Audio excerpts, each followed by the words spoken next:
योग का शाब्दिक अर्थ है योक, अर्थात बैलों के कंधे में रखे जाने वाला, जिसको जुआ भी बोलते हैं। अलग अलग क्षेत्रों में उसको अलग अलग नाम से जाना जाता है। और दूसरा इसका अर्थ होता है ब्रह्मांड की शक्ति, ईश्वर के साथ व्यक्ति की आत्मा का गठबंधन। योग शब्द संस्कृत भाषा के युज धातु से बना हुआ है, लिया गया है इसको, जिसका अर्थ होता है जोड़ना, गठबंधन करना, बांधना और अपना ध्यान केंद्रित करना। गांधी जी ने शरीर, मन, इच्छा और विचारों के सभी शक्तियों के गठबंधन को योग कहा है, अर्थात इसका अर्थ है आत्मा का ठहराव।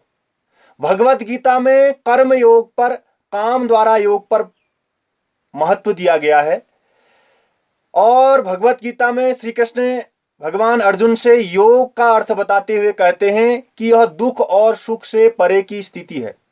योग, दुख और सुख से जो परे की स्थिति होती है वो होती है योग। महर्षि पतंजलि ने योग को चित्त वृत्ति निरोध, अर्थात चित्त वृत्ति निरोध योग, जो चित्त वृत्तियों का निरोध करने वाली चीज है वो योग है। वेद व्यास के अनुसार योग समाधि है। संपूर्णानंद के अनुसार योग को संपूर्णानंद जी ने कामधेनु कहा है। तो दोस्तों ये था योग का संक्षिप्त अर्थ। अब हम बात करते हैं योग का उद्देश्य क्या है। योग का जो उद्देश्य है वो मन को नियंत्रित करना, इसका मुख्य उद्देश्य है मन को नियंत्रित करना, जैसे इसके अर्थ से मालूम पड़ता है।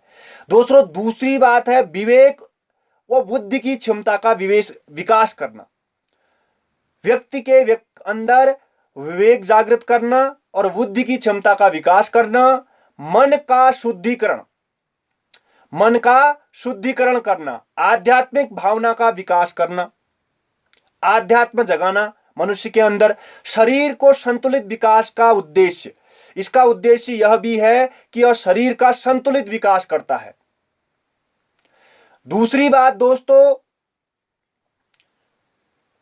निस्वार्थता की भावना यह व्यक्ति के अंतर्गत जागृत करता है, व्यक्ति के अंदर निस्वार्थ भाव को जागृत करता है। और योग क्या है, एक झरने के समान है, एक बहते हुए झरने के समान योग है। ईश्वर के सम्मुख संपूर्ण समर्पण के लिए मन को तैयार करना भी योग का उद्देश्य है। और रोगों से बचाव, इसका आज के युग में, इस भौतिकतावादी युग में रोग से बचाव ही इसका मुख्य उद्देश्य है। तनाव से मुक्ति, जो वर्तमान युग में, वर्तमान भाग दौड़ भरी जिंदगी में जो तनाव होता है उससे मुक्ति पाने का साधन भी योग है, इसका उद्देश्य है। शरीर में लचक और मोटापा कम करना इसका उद्देश्य होता है। और शारीरिक शुद्धता एवं स्वच्छता, दोस्तों ये थे योग के संक्षिप्त उद्देश्य। दोस्तों अब हम चर्चा करें योग के प्रकारों पर। योग के प्रकार, कितने प्रकार का योग होता है दोस्तों? एक होता है कर्म योग, कर्म करने का योग, इसे कहते हैं कर्म योग। दूसरा होता है ज्ञान योग, ज्ञान योग का मतलब होता है ज्ञान वो विवेक का योग, जिसको कहते हैं ज्ञान योग। तीसरा होता है हठ योग, शारीरिक एवं मानसिक शुद्धि प्राप्त करने का योग जो है, ये जो है हठ योग कहलाता है। राजयोग, मन से जागरण तथा ज्ञान केंद्रों को जगाने का योग राजयोग कहलाता है। राजयोग का मतलब है मन से जागरण उत्पन्न करना तथा ज्ञान केंद्रों को जगाना, यह कहलाता है राजयोग।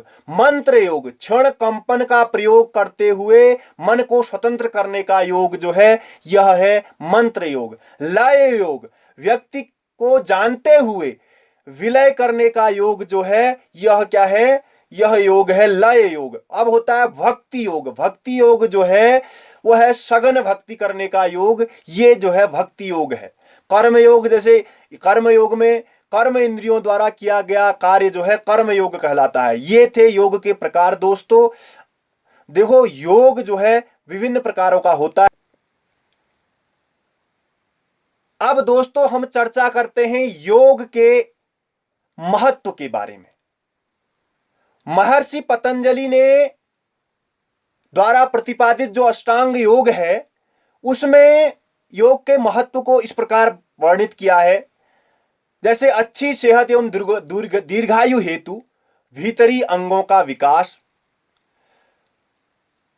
और कसरत इत्यादि चीजें इसमें आती हैं। योगासन खर्चीला नहीं होता है दोस्तों। दूसरी बात होती है इसके महत्व, एक महत्व और जाने तो योगासन खर्चीला बिल्कुल नहीं होता है। इसमें कोई इक्विपमेंट की आवश्यकता नहीं पड़ती है, कोई बहुत ज़्यादा व्यय करने की आवश्यकता नहीं पड़ती है। और यह क्या करता है, शरीर का एंटीबायोटिक सिस्टम, शरीर में रोग प्रतिरोधक क्षमता जो है बढ़ाता है, प्रतिरोधक क्षमता शरीर की बढ़ाता है और शरीर को लचीला बनाता है, शारीरिक मानसिक शक्तियों का विकास करता है, खून का शुद्धिकरण करता है और शरीर के जो तंत्र होते हैं, शरीर के सभी तंत्रों को मजबूती प्रदान करता है अलग अलग आसनों के माध्यम से और एकाग्रता बढ़ाता है। योग जो है, योग का जैसे योग का मतलब ही जोड़ना है, इकट्ठा करना है, तो योगा एकाग्रता बढ़ाना भी इसका महत्व है। आंतरिक गतिविधि, नैतिकता का विकास करने में भी योग की महत्व, बहुत महत्व होता है और ग्रंथियों को उत्कृष्ट करता है। शरीर को संतुलित विकास, शरीर का संपूर्ण विकास, समग्र विकास और संतुलित विकास करता है। जैसे शरीर में विभिन्न प्रकार की बीमारियों के इलाज में भी योग लाभदायक है, जैसे कब्ज है, गैस है, मधुमेह है, रक्तचाप है, सिर दर्द है, हेडेक है और ब्लड प्रेशर है, शुगर है और बौद्धिक विकास, आध्यात्मिक विकास, थकान दूर करता है, मन में चित्त वृत्तियों का निरोध करता है, मन को इसके शांति मिलती है और शरीर का संपूर्ण विकास करता है। ये है योग के बारे में जो महत्वपूर्ण